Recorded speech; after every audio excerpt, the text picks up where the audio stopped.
All right, today we're jumping into a really fascinating call from Goldman Sachs. They're looking at a company in China's huge entertainment scene that is basically hitting the reset button on its entire identity.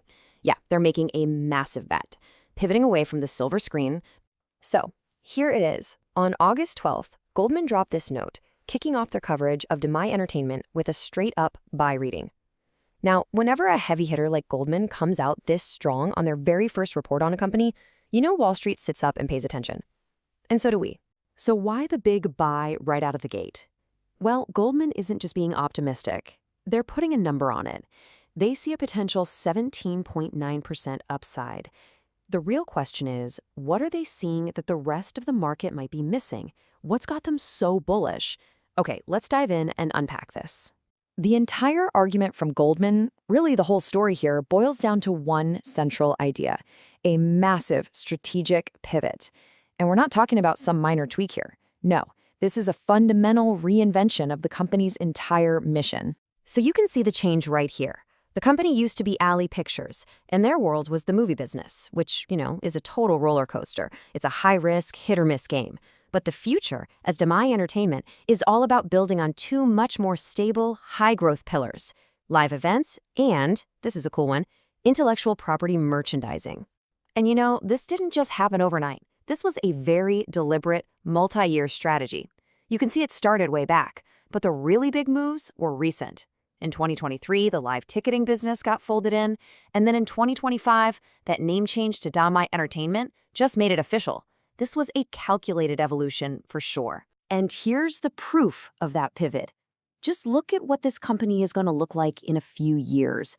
Goldman's projections for fiscal 2028 show that the two new growth engines, Damai for live events and Ollie5ish for IP, are set to make up a whopping 65% of the revenue. The old movie business? It's becoming a much smaller piece of the pie. Okay, so let's break down that first new engine, the one they named the entire company after. Damai, the live entertainment business. How dominant is Damai in its space? Get this. They control an absolutely staggering 80% of the live event ticketing market in China. I mean, that's not just market leadership. That's basically a monopoly. And they have this incredible grip on a market that is just exploding. A six-fold increase in just 5 years. That's insane. It points to this massive cultural shift, what Goldman calls experience consumption, especially with younger people who would rather spend money on doing things than just on buying things. But here's the real kicker. Even with all that explosive growth, the Chinese market is barely even tapped. Only about 3% of the population goes to live music events. Compare that to the US, where it's over 30%. That gap, wow, that isn't just room for growth, that's a massive wide-open runway for years to come. And we actually saw a preview of this pent-up demand right after the pandemic. The market didn't just recover, it absolutely shot up in this crazy V-shape, smashing records. It proved just how resilient and powerful that desire for live experiences really is. So what makes Damai's position so untouchable? Well, it all comes down to their competitive moat, as they say. It's not just the market share. They have exclusive access to pretty much all the top celebrity concerts. They've got deep relationships in the industry, and they have the experience to run these huge, complex events. On top of all that, they have a built-in fan base of over 20 million VIP members. It would be incredibly tough for a competitor to even try to challenge that. But believe it or not, live events are only half of the news story.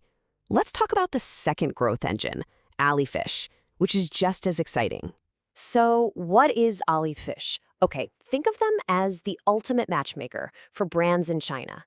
They take amazing, globally recognized IP, like famous characters from Sanrio, and they connect them with Chinese companies who want to feature those characters on their products. Ollie5ish basically brokers the entire deal. And just like with live events, the potential here is just enormous. Check this out. The average person in China spends about $10 a year on licensed products. In places like Japan or the US, that number is many, many times higher. This isn't just a small gap. It's a massive market just waiting to be unlocked. And Ollie5ish is perfectly positioned to capture that potential. They have a library of over 400 global IPs, and crucially, they hold the exclusive Chinese rights from most of them. And the growth numbers are just wild, a 90% revenue jump year over year in fiscal 2025. It's a classic network effect, right? The more cool IPs they get, the more brands want in, which helps them attract even more great IPs. It's a beautiful cycle. So you've got these two absolute powerhouse growth engines. How does Goldman take all that and turn it into a buy rating? And maybe more importantly, what could go wrong here? Well, to value a company with such different businesses inside it, Goldman uses a method called sum of the parts, or SOTP. It's actually super logical when you think about it. They just value each piece of the business on its own, based on its own growth potential, and then they just add them all up to get the total value. Simple as that. And here's what that looks like in practice.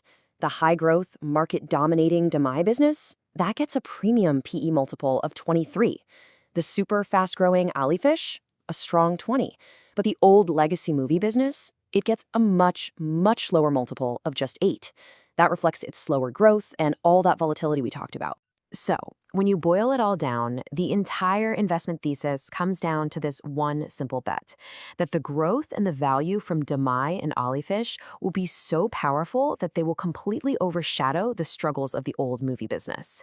They're betting the new parts will make the whole thing worth way more than its past would ever suggest. Of course, no investment is a sure thing. Goldman points to 3 main risks to keep an eye on. For live events, the biggest problem is just physical space. There are only so many big stadiums to go around.